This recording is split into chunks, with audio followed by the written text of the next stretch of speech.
Welcome back to another Agency Connect one-on-one. I'm Sunir Shah, President of the Cloud Software Association and CEO of AppBind. I'm here with Anwar and Sebastian from Fountain City. They do some of the most interesting projects with Heineken, and well, you can tell your project. They're really cool. What you've done. Please tell us about yourselves.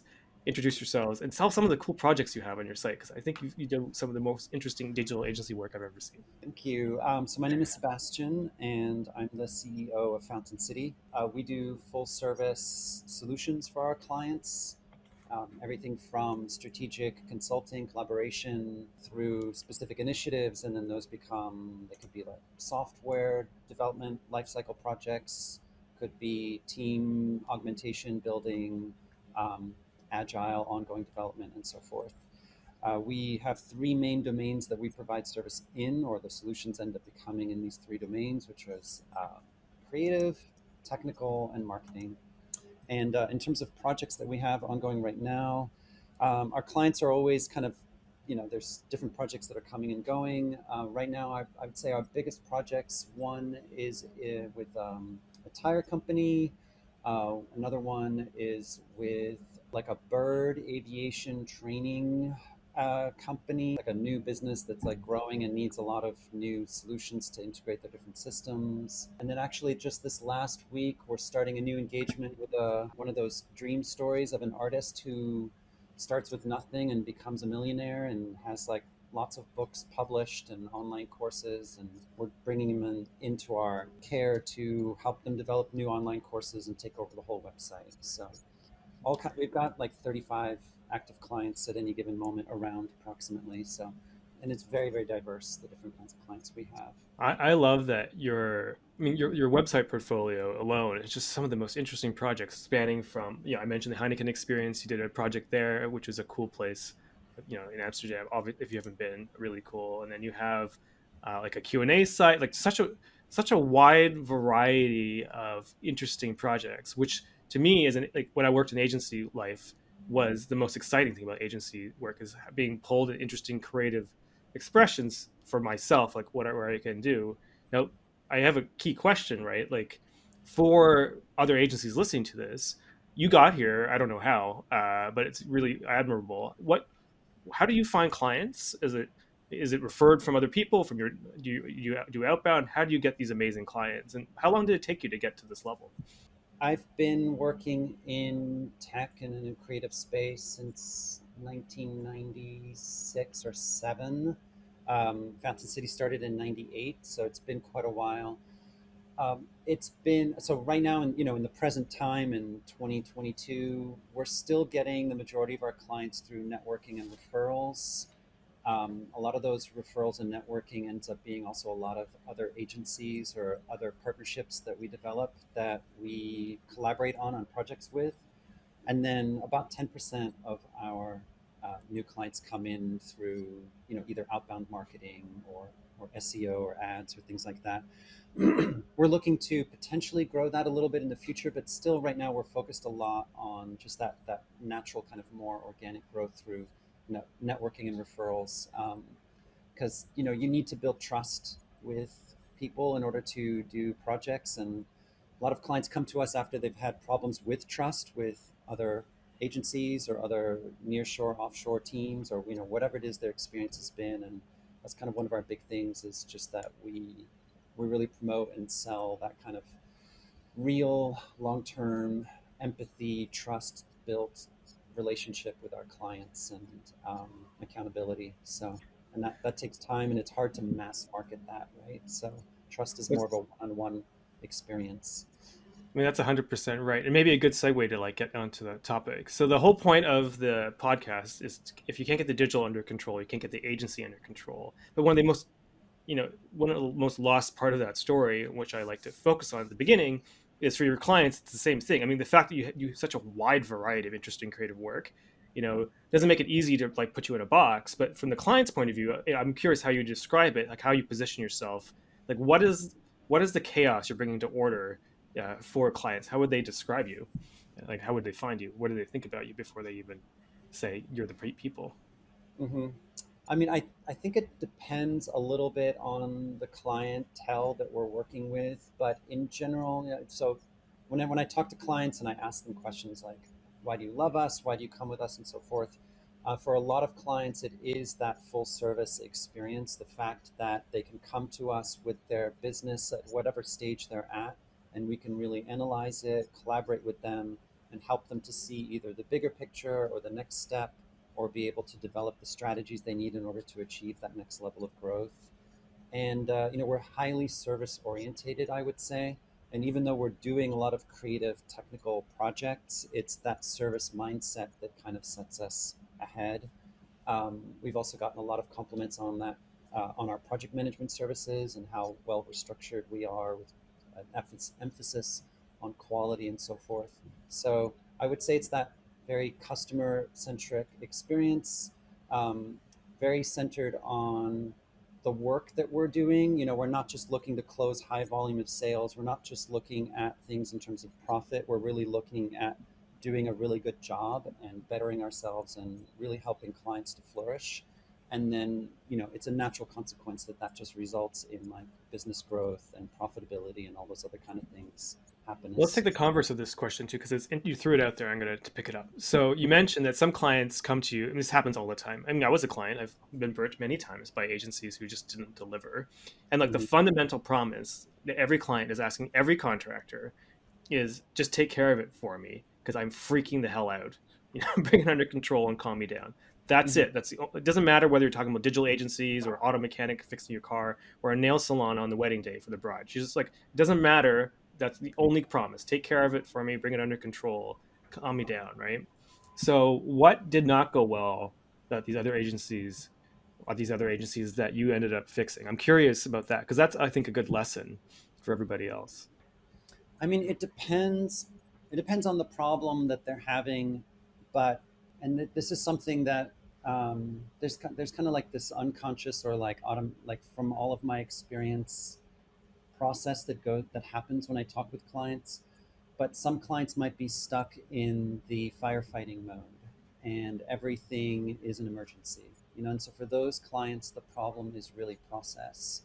Other clients might have been trying to min max their experience, and they're just looking for the lowest hourly rate, the cheapest they can get to somewhere, but they're cutting corners, and these corners they're cutting are causing all kinds of other problems, or they're not realizing that, sure, you can pay half as much for development, but then you're going to pay 3 times the price for quality assurance, and everything's going to take longer. Um, Clients also have unconscious priorities that they may not realize exist, and then they're working against them. Like, for example, a client's one question I ask clients a lot is, start to understand their actual priorities. Is like, what's important to you? Is it efficiency or is it speed? Because you can't ask clients like, is it money or speed that's important? But efficiency is kind of what I found always works as a way to trick them to answer if it's money or time that's more important to them.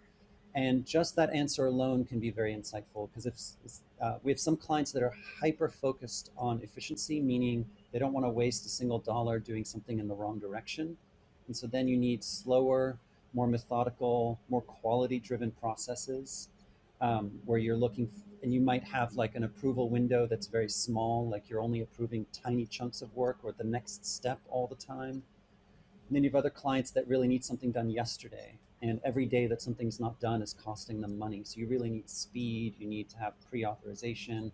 And they might be working with an agency or another partner or an offshore team that doesn't work like that. Or they might be working offshore, which is inherently slow, right? Because you have the time difference, you have usually more increased quality assurance that needs to happen, right? So I mean, there's so many ways to answer your question, but one of them is like aligning the structure of what is being built around the process for a particular client that matches their actual needs is probably one of the first things that needs to happen in order to make sure there is that success.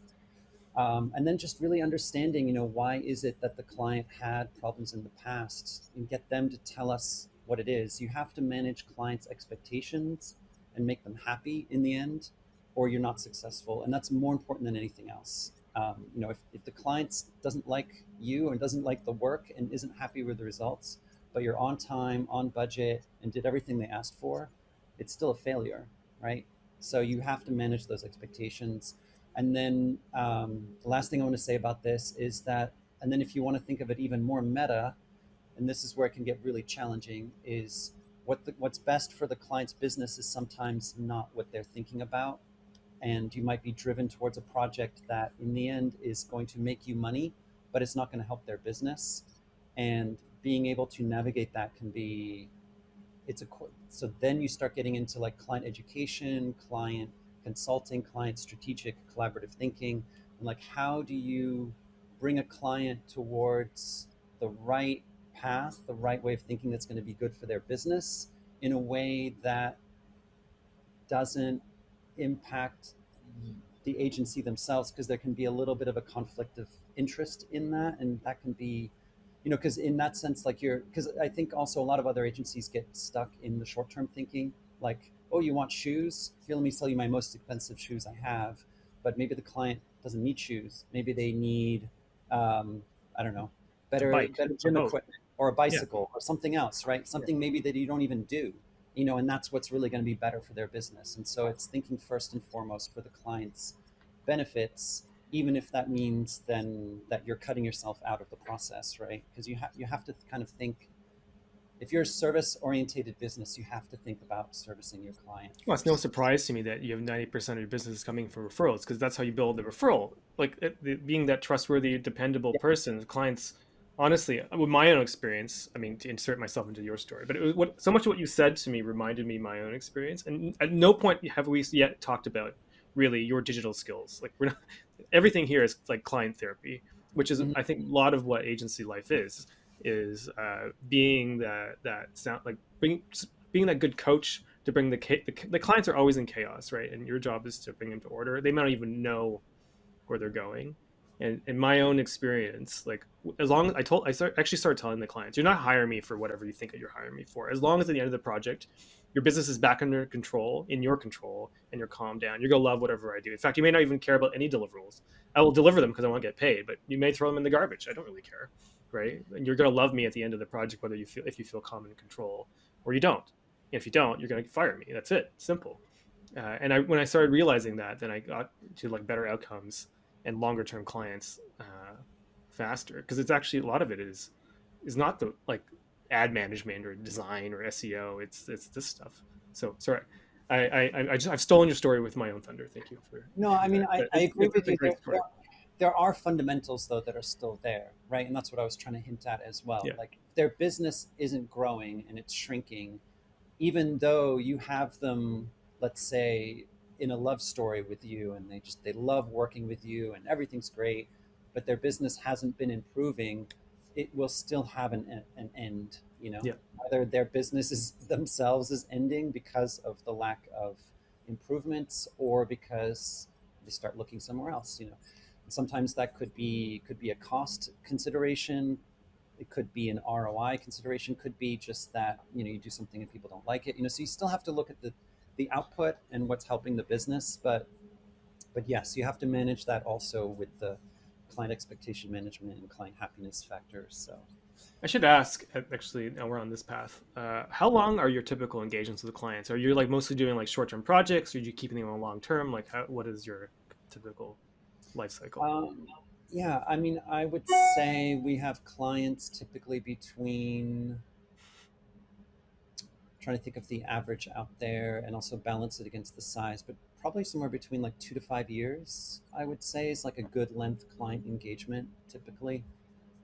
We have some that are even, I have a few right now that are like I have one client I think is 10 years with us right now, but and what ends that relationship really depends from client to client. Sometimes they grow to a certain point that they start getting their own internal resources and just doesn't make sense anymore. Other times the business isn't doing so well, which is a shame, but it's life. But yeah, I would say that's kind of a typical length, maybe 2 to 5 years, something like that. And what's the core of the project that keeps them around? Like, what's the retainer? Well, because we do such varied engagements, it really depends on that client. So it could be anything from ongoing regular strategic evaluations, like every 3 months or so, and then we reassess what we're doing with them. But it might be more like agile driven, could be, but then within that, it could be driven by marketing needs, could be driven by user experience, product improvements, could also be driven by technical. We have we also have some really long term technical projects. There might be an existing platform, an existing structure that is antiquated. Maybe it was built 10 years, 20 years ago. And there's this process then to build a new infrastructure or refactoring or re-architecting, and that might be just an ongoing thing, plus new features that need to be added to their software or APIs or whatever it is that needs to be developed. And so those turn into very long-term ongoing engagements. But I think part of that is that you're maintaining some kind of ongoing system for Mm-hmm. them, which is Yeah. I think I had when I was 18, because I started in '97 too. I worked for like a body shop, and the president said, we were doing we're just developers for hire, but she said like never do a project unless you leave behind a system we can maintain, because that's the value for the client and for us is that we have a long term relationship. Um, but that stopped happening in subscription land, which is kind of where this podcast comes from. Circa. We do have clients also that come to us for more like business life cycle, business transformational needs, and so and then in that case, what we're doing is we're meeting with our client, helping them think through their next business goals for their company, whatever, whether they're personal or for the business as a whole. And then those particular sessions that are more, I guess you can call them more of a subscription based model because they're regular meetings or regular review sessions that we have. Is that like a coaching whiteboarding level of engagement? Is that Yeah. what that is? Yeah, Okay. it ends up looking a lot like that. Although the kind of coaching that it turns into is less around the emotional motivational part. I mean, it is motivational because you're breaking things down into concrete steps, and it's more pragmatic, the kind of work Right. that I do with clients. So it's more like this is what you're trying to do with your business. Like, let's say the client has particular other targeted companies they want to turn their business into a sellable thing too in the future, right? They want to create that value that they can then sell the business. And that's their exit strategy. And they know they want to do that in 3 to 5 years. So then I will collaboratively look with our client at what that looks like. How can they generate that value? How can they turn their business maybe to, well, how can they build in backup plans if that particular person or entity they want to sell to doesn't pan out, that they still have a company that has value to sell it in general. And then we start looking at, what needs to be productized, standardized, processes, automated, and so forth, which then turns into projects in order to achieve that goal, right? So then projects are being spun out from more of a strategic level with our clients. So interesting. Like, yeah, I mean, you can leave behind yourself, like that relationship and the coaching relationship. That's a really good point. I mean, you are the trusted expert as well. Okay, let's pivot. Like, let's talk about the other part. So the second part of bring the digital under control, which we haven't got to your digital skills, but obviously it's part of your project mix. Is what are you doing digitally? Like, what is your technical skills? You have a lot that you put on your site. I mean, you are very and your projects really speak to the breadth of scope that you guys can handle. You do all the project management, as you mentioned, and the coaching and the research and strategy, including brand and design and UX and user testing. You also do the visual creatives, the design, like app design, everything, and the marketing, full life cycle, SEO, SEM, copywriting, everything, and the coding. The development, mobile and web, and CMS and e-commerce, everything. That's a lot of scope for Apex your agency 10 people or whatever. So what does this mean first, really, and how did you get to be so skilled? Are you like the Matrix, your people are plugging into the back of Uh, your head? well, I mean, there's, yeah, so that, I mean, yes, it's true. And then how we've got there and how we achieve it. So those are two different answers. So how we got there, I mean, being the owner of the company, a lot of the story is to a degree a reflection of my own story. So before the agency became a 10, 12 person company, my own career path was, or progression was very diverse. So I moved through both creative as well as technical disciplines, and I did everything from like information architecture, studied fine art, design, audio engineering, but then I also did a ton of project management and programming and game design and all kinds of different stuff. And so it just kind of naturally evolved and became an agency, kind of just kind of built around me over time, almost organically. But in terms of how we achieve it now today in the present is we do it because we are, we are small and we are agnostic. And there's a reason why we're agnostic with our technology. It's again to be very service oriented with our clients, to be able to meet the needs of the client rather than trying to just push I don't know, push red shoes on clients that might want green ones. It's like, what does the client really need or want, and then adapt to those needs. And we achieve that through partnerships and through affiliations and through working with other agencies, whether they're in the US or abroad, in order to meet those needs that clients have. And sometimes it's honestly, it goes from everything from client wants something, we have it right away, it's in-house, or client wants something, I know who to bring in from another partner that we have, and we can collaborate on that project together. Sometimes clients want something that we just haven't done, thought of, or know where to get at all, and then we'll have to then make an assessment of how long it's going to take for me to build that relationship, how fast does the client need it, how many hours, and then we'll see what we can do to make that happen. And sometimes we're just building teams. That does happen. So clients wants a tech, we think it's really interesting, exciting, we really want to work with the client, they really want to work with us, and it might take 2 to 4 weeks or a little bit longer depending on what it is to pull that dream team together for that client. So it's a lot of team building, a lot of solution building for our clients.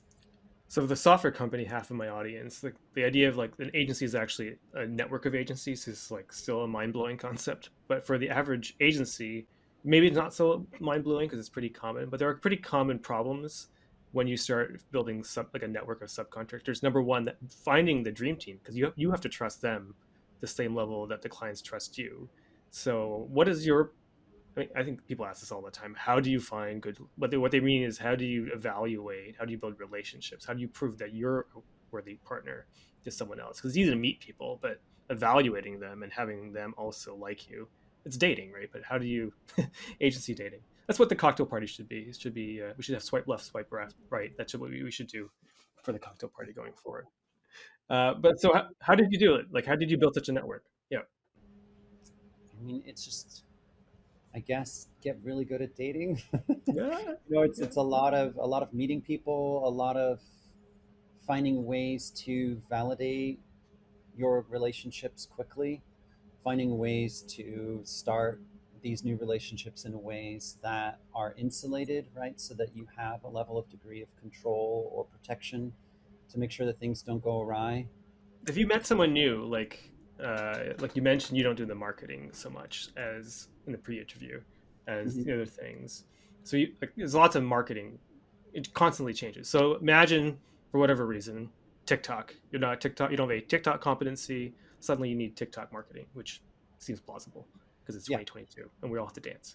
that's Uh, so right. so then you like meet a bunch of TikTok agencies.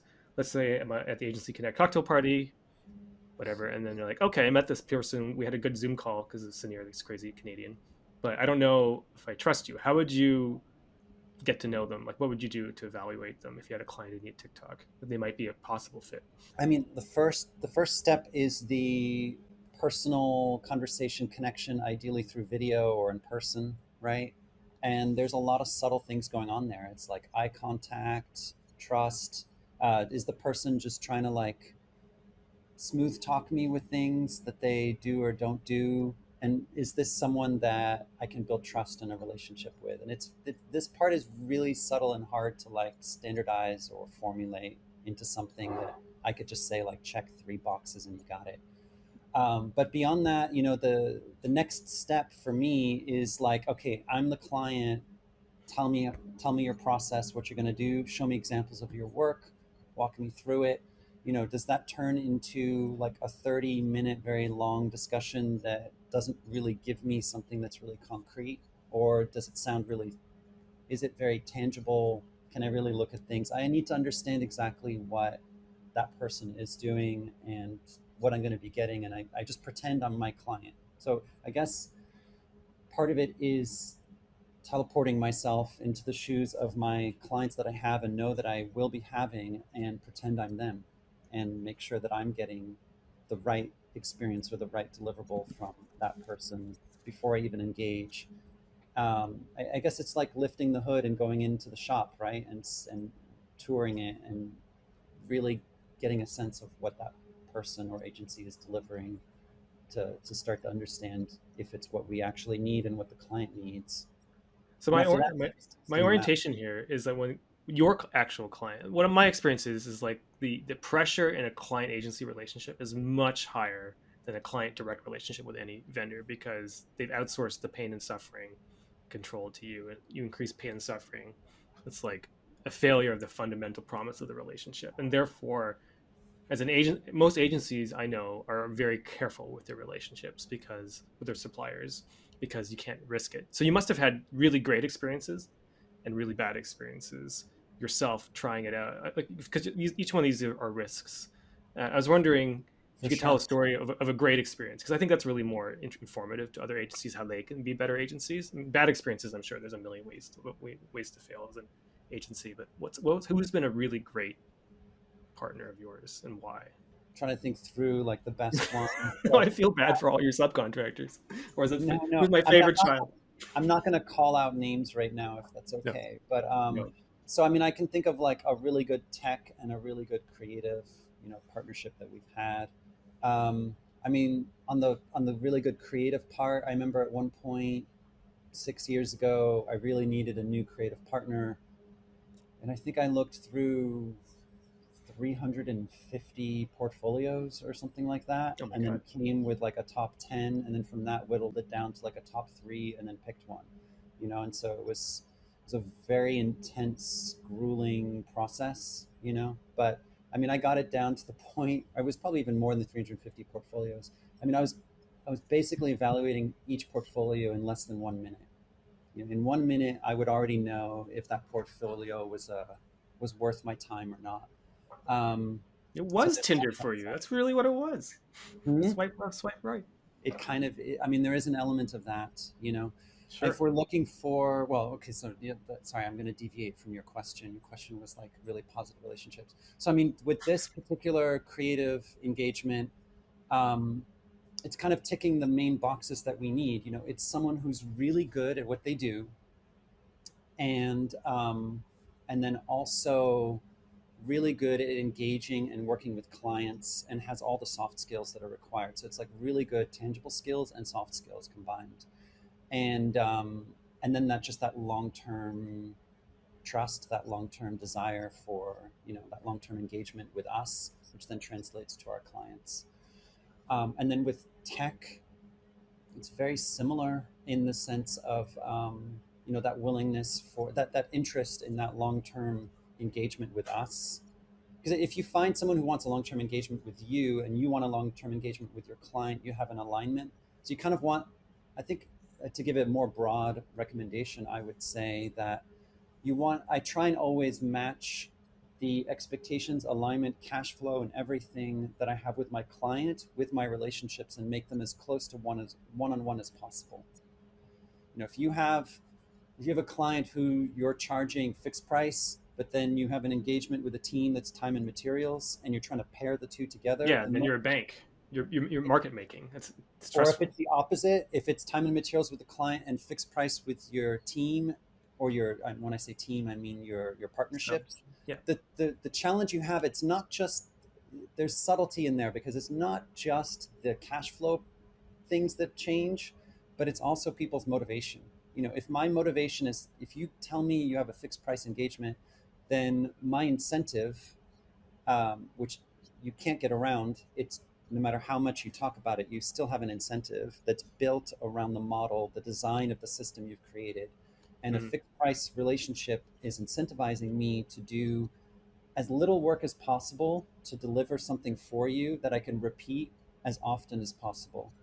If I create something for you and you keep wanting more done to it and it's fixed price, at a certain point I'm paying myself minimum wage, right? So there's like this inability for me to deliver. I can't keep polishing my product for you because you're only paying me a fixed amount of money for it. And the same, and so, I'm not saying the fixed price is bad, but that's just the incentive that you're creating around that, right? So fixed price for the client when it's beneficial would be if you have something that you just want to be able to take like a product off a shelf, put it in the basket. You know exactly what you're getting, right? You remove all that uncertainty of price. But then on the agency side and then on the partner side, you need to make sure that everyone can deliver on that same kind of promise, right? So if you start mixing things up, you end up with conflict of different interests, and then that can lead to problems with your client and also the wrong kinds of relationships that you're building with your partnerships. That's a really good point as well. And of course, if you're subcontractors, because they may interact with the client one way or the other, or have the wrong expectations, it could end up in, I've seen it in confusion, in chaos, which is not what clients buying, right? Ultimately. Okay. Yeah. Okay. So, um, one of the things that you mentioned with your team of 10 is you're doing maintenance. Like you have these systems you've built out. Another thing that comes up a lot when you have subcontractors is what is inside the tent that you need to have under control because you want to have these long-term tenured relationships with clients. The people outside the organization, you can't control as much. That's part of the deal. How do you manage some of these things that may be in the long-term client engagement but are outside your that are being fulfilled outside? Like, how do you decide what has to be inside, what cannot be outside, or if you put it outside, how do you control the risk of them flaking on you, which may happen? It's fine. That's life. Not It, flaking, but leaving you. I mean, like those relationships are tenuous. I mean, I will say that, yeah, I mean, that you're bringing up different thoughts in my head. So, I mean, one of them is that I can tell you that from my long term experience working with other partners and agencies, maintenance can be tough. It can be hard for us to find partners who are willing to do, like, it's very easy to find a partner who wants to do something 120 hours a week, 3 people full time or whatever that is, for 6 months, finish something, deliver. But most people want to be able to wash their hands of it afterwards. It's really hard for us in general to find partners who want to not only do the larger chunk of work, but then the ongoing relationship building. So there's just a smaller subset of those kinds of people out there, or those kinds of agencies out there, or vendors, or whatever it might be, shops. Um, a lot of these relationships that we have that are ongoing, I would say a pretty large percentage of them we do handle in house. So rather than outsourcing. But we do have some partnerships that have been long term where we have been able to find that right match, that they are interested in those kind of more maintenance long term engagements. But I think the key there as well, also just from our perspective as a business, is like we want also those long term relationships where there is ongoing work and it's not just we're done and then it's like, the faucet's only like a drip or two every month. We want, we're also more interested in those engagements where there is that ongoing need or ongoing work, whether it's in tech or in creative or in business development or in marketing. So we need good account management on our side, good kind of proactive conversations with our clients to make sure that they they don't just finish a project and then think they're done. Your business is always growing, it's always evolving, there's always new opportunities for things to be improved, or next level of growth, or maybe it's optimization as opposed to growth, like refining cost efficiencies, automating certain processes. So we try and also stimulate and engage with clients that have ongoing work and not just one-time projects, so to speak. So, and then that makes it easier to collaborate with external vendors, with other partners and agencies. So, I mean, I really appreciate you because you have such an interesting network agency model because you do so much of the front end, like high level strategic thinking with the client and have the maintenance. It's not maintenance, it's like an ongoing set of work, but you've built it out through partner agencies. I really want to tell that story. But there's another part of this podcast and my evil plans is because we have all these SaaS companies who are the audience as well, who are absolutely confounded by agencies all the time. They're always reaching out to be a partner, like have you sell their software. But in this model that you have, there's a couple things that I wanted to pick up on. I'm just wondering how software partnerships even make sense for you. One is you're not really, of course, no agency sells software, but you're looking for work, ongoing, interesting work from the client. Those are the clients you have long-term relationships with. And when you have interesting work, that means you're doing very active management of that stack or whatever you're dealing with them. You are very involved with the client, right? And so commercially, right, it makes sense for you to have like more control of that vendor relationship. Usually, in those such circumstances, I would imagine. But I'm wondering how you deal with it. Like if you're doing all this ongoing technical work, you're building out an app or something, and it's on some server or whatever.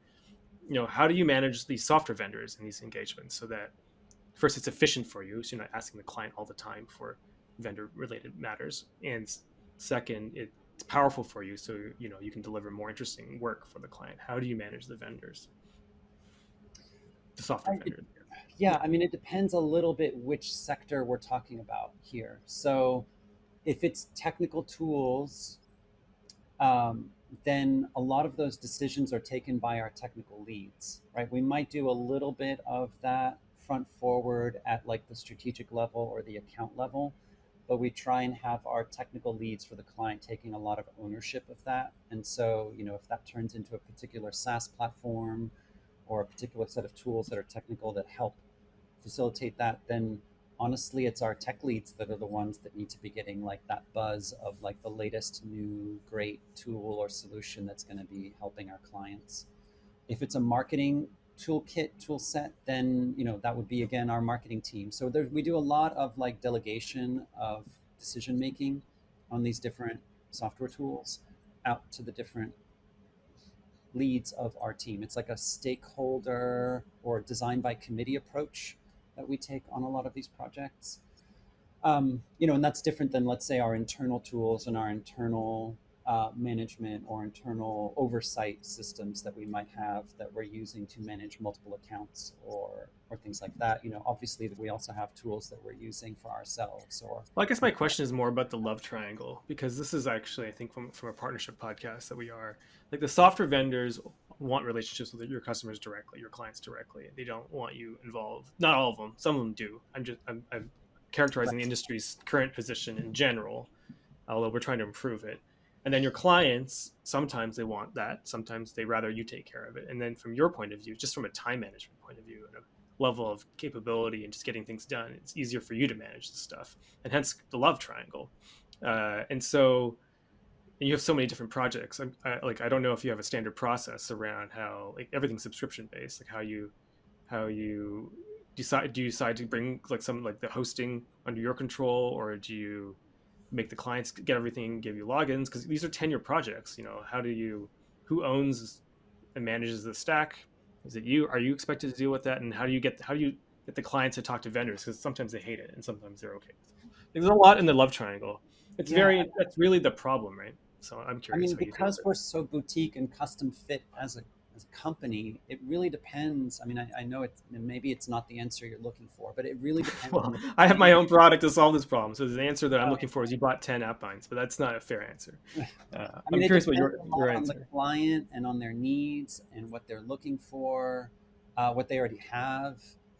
I might get a client who comes in who has a whole bunch of infrastructure built in AWS, and it's like an unmanaged stack. And first we need to assess like what did the other person do, or team, or company. Do they even need to be on this platform?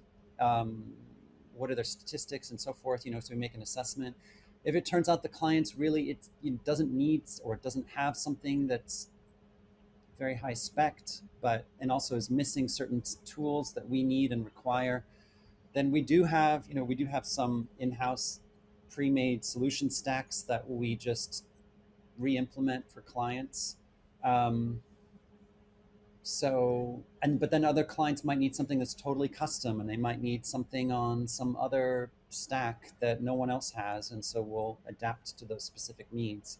So it's maybe like the 80/20 rule. Like 80% of the clients might fit something that's tried and true that we can just continue to repeat or reuse, and 20% of the clients might require something that's really custom, and that takes like 80% of our work, right? So to So follow this the like scares me, API. right? Because like if you can't get can't get the digital under control, you can't get the agency under control. And if there's a this is, I mean, you're not alone. Like so many agencies, like I don't like whatever. It's just whatever is really the answer. We just do whatever to manage it. But then you have overhead, I imagine, every month, just dealing with the stuff where clients get confused. Like I don't know if you have any lessons you've learned to bring some semblance of order and control over how you how you involve clients with tech vendors or vice versa, because there has to be some order, otherwise like, anything can happen. I mean, I don't know, but if I were to like to, prioritize our struggles or our challenges or whatever,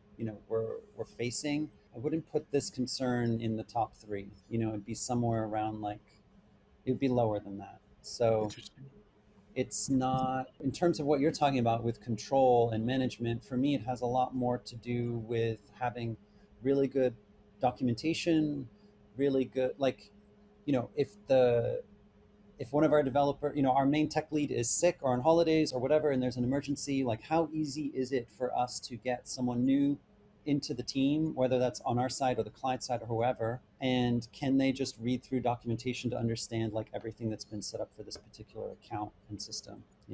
How easy is it to, how much pre-work has been done in order to handle emergency situations or change needs or whatever it might be. And I think what you're describing, and so if I'm thinking it through, I think that would be more of a concern if we were dealing with higher volume of clients. But because we have a smaller, 30, 35 clients, it's small enough that we can treat each client as like a client of one and build solutions and systems for these clients individually without needing to worry about that problem of scalability, right? Because Well, it's kind of not where like, this question comes from. So the partnership people and the SaaS companies, like quite, and this is the last question that I sent in the prep. Like, so they're always reaching out to agencies, sell more of my software. That's really like that seems to be quite common to pitch. And then first, you don't like, who wants to do that. Second, a lot of vendors, even if they seem like a good partner, they start talking to your customers directly, and they can start upselling them, cross-selling them, do all sorts of things, and randomizing it.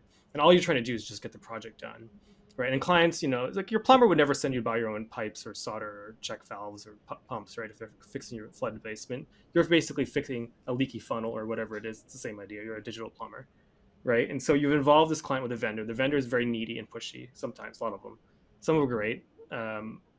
Who has been a great software vendor from your point of view to work with, to bring to clients, and why? And have you had any bad experiences? Because this is the nut of what I'm trying to also get to, is how do we get the software companies to work better with agencies so that you're working better with your clients, right? So have you had any great experiences with the tech companies?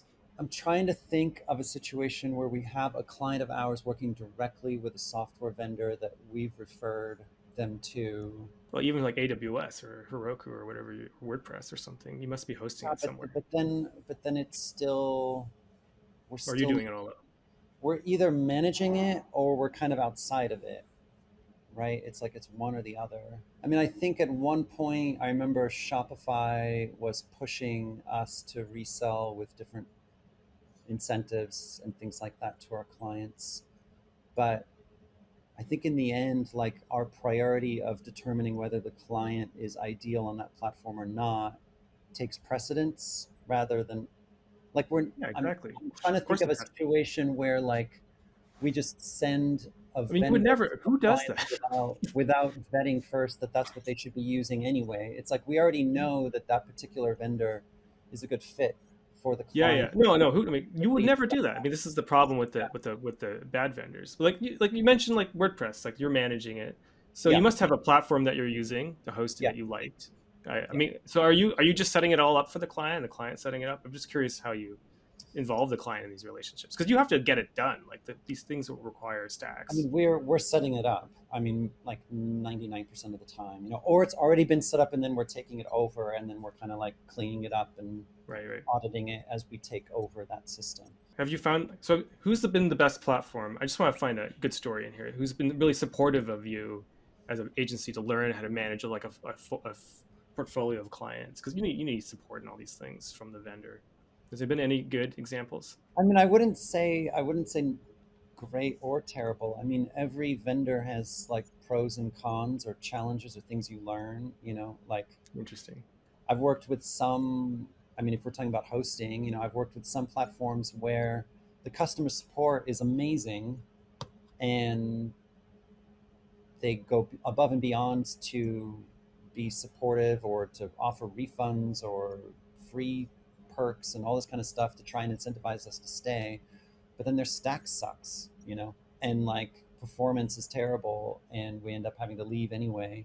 And then we get the opposite on another place, like speed of the site is great, but then customer support is really lackluster, so it's like it's hard to get everything that you want from one particular place as well. So you kind of, you as you learn, in this case they're not people, but they're like, you could almost treat a vendor as a person, right, with all their pros and cons and perks.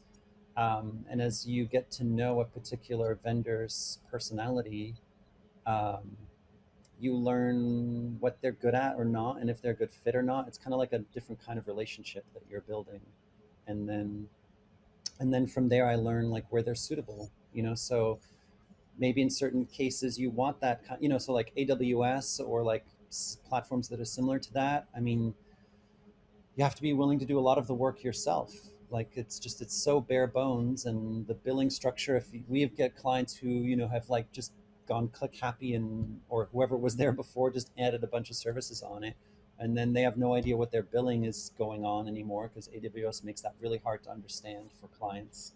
And I mean, you need to be, uh, even for me diving into AWS, I'm not an AWS expert, so I look at the billing and it's like, oh my god, I need like an expert to like just understand what we're paying for or what the client's paying for. And I think that's just their business model. So you have to take that into consideration. Like, are we willing to use a platform that has such an obscure billing system that can be incredibly cheap if it's correctly managed, but then the client and us have to then pay for someone who is an expert in that. So you have to like balance the cost of that against the benefits of the platform to decide that it is worth the investment.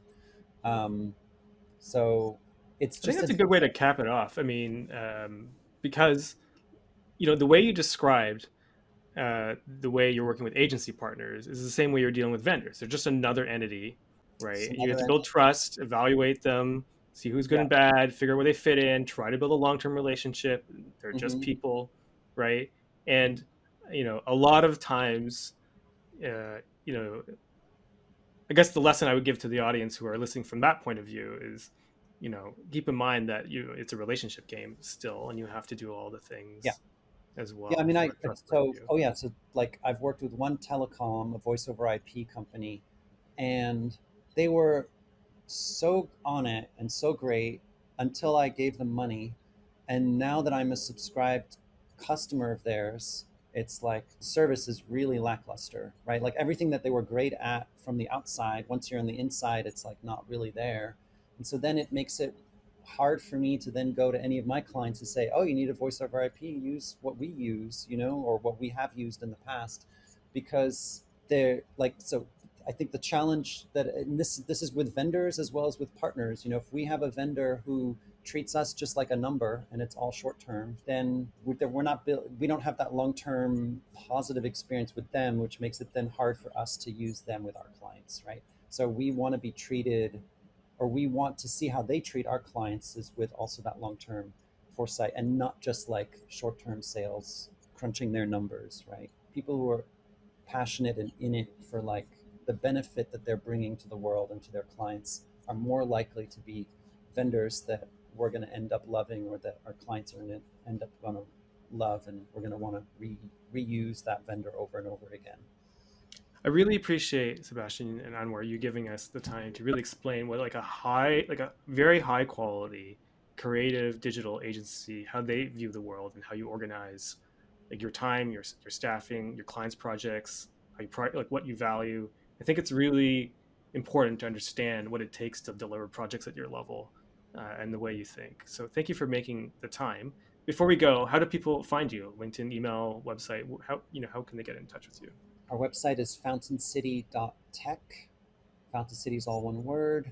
That's probably the easiest way. Just go on our website. You can contact us through the contact form there or give us a call. You can find me on Very good. LinkedIn, I guess, as well, if you prefer that. But yeah, either one of those two work. I really appreciate it. Thank you for making the time and giving us a really transparent view into how you built this amazing business.